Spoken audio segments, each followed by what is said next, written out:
ಇದೆಲ್ಲದರ ನಡುವೆ ಮುಖ್ಯಮಂತ್ರಿ ಸಿದ್ದರಾಮಯ್ಯನವರಿಗೆ ಇನ್ನೂ ಕೂಡ ಪ್ರಾಸಿಕ್ಯೂಷನ್ ಟೆನ್ಷನ್ ಅಂತಕ್ಕಂಥದ್ದು ಕಡಿಮೆ ಆಗಿಲ್ಲ. ಯಾಕೆಂದರೆ ಕೋರ್ಟ್ ಇನ್ನೂ ಕೂಡ ಅದರ ಬಗ್ಗೆ ಯಾವುದೇ ಆರ್ಡರ್ ಕೊಟ್ಟಿಲ್ಲ. ಇವತ್ತಿಗೆ ಮುಂದೂಡಿತ್ತು. ಹೈಕೋರ್ಟ್ನಲ್ಲಿ ಇವತ್ತು ಮತ್ತೆ ಅರ್ಜಿ ವಿಚಾರಣೆ ಆಗುತ್ತೆ. ಮೊನ್ನೆ ಮುಖ್ಯಮಂತ್ರಿಗಳ ಪರ ಅಭಿಷೇಕ್ ಮನು ಸಿಂಘ್ವಿ ಅವರು ಸುದೀರ್ಘ ವಾದ ಮಾಡಿದ್ರು.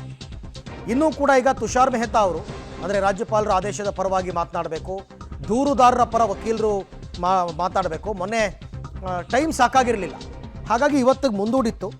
ರಾಜ್ಯಪಾಲರ ಪರ ಸಾಲಿಸಿಟರ್ ಜನರಲ್ ತುಷಾರ್ ಮೆಹ್ತಾ ಅವರು ವಾದ ಮಂಡನೆ ಮಾಡಬೇಕು. ಇವತ್ತು ದೂರುದಾರರ ಪರ ವಕೀಲರು ಕೂಡ ಇವತ್ತೇ ವಾದ ಮಂಡನೆಯನ್ನು ಮಾಡ್ತಾರೆ.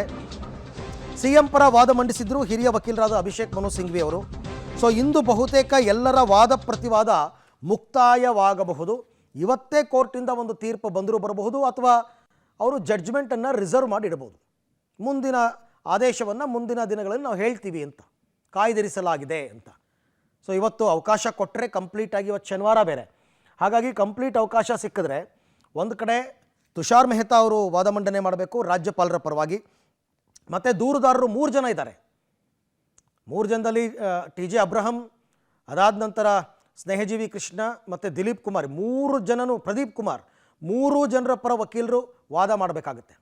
ಎಲ್ಲರ ವಾದ ಪ್ರತಿವಾದವನ್ನು ಕೇಳಿದ ನಂತರ ಕೋರ್ಟ್ ಆದೇಶವನ್ನು ಇವತ್ತೇ ಕೊಡುತ್ತಾ ಅಥವಾ ಅದನ್ನು ಕಾಯ್ದಿರಿಸುತ್ತಾ ಗೊತ್ತಿಲ್ಲ. ಈ ಟೆನ್ಷನ್ ಅಂತೂ ಇದೆ. ಒಂದು ವೇಳೆ ರಾಜ್ಯಪಾಲರ ಆದೇಶ ಎತ್ತಿ ಹಿಡಿದು ಬಿಟ್ಟರೆ ಮುಖ್ಯಮಂತ್ರಿಗಳಿಗೆ ಹಿನ್ನಡೆ ಆಗುತ್ತೆ.